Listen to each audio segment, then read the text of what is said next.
Ինչ կասեք Փաշինյանին, եթե հանդիպեք կամ ձեր դիմաց։ Մոնիկը շատ թույլ մարդ է։ Ոչ բացվում է։ Ոչինչ։ Կանտարապես ոչինչ։ Ես իրան կխնդրեմ, որ մի քիչ շատ խիստ լինի։ Չի կարելի այդքան բաց թողի անել։ Ինչ կասեք Փաշինյանին, եթե հանդիպեք կամ ձեր դիմաց գա։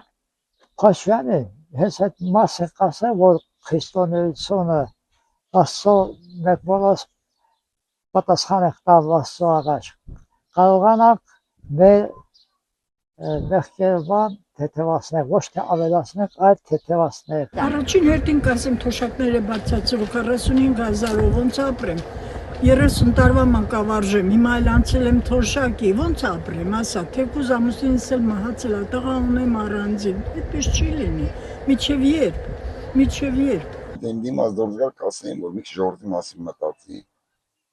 Մեղք է ժողովրդը, սա ժողովրդը սմարտի տակ չեն կարող նկատելին։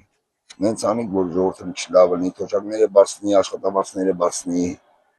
Պատերազմը գնացել իմ երեխաս շատ վատ վիճակով եկել է, 20 թվին ինչ ասեմ։ Էլ բան չունեմ ասելու դες, որ ասեմ կարող է դժվեմ ասեմ։ Ասում եմ, ինչ ճիշտ է դա էլ ասում եմ։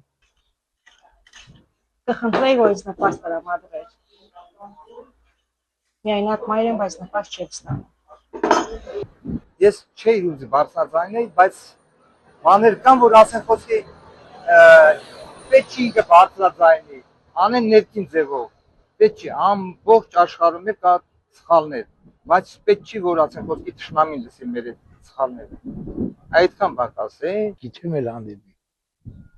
երբեք հանդիպի։ Ջահելները պետք է գնան հանդիպի, ես ինչ։ Դե ինչ եմ ասելու, ասում եմ միշտ լավ եղի երկրի համար։ Չեմ կարող ասել։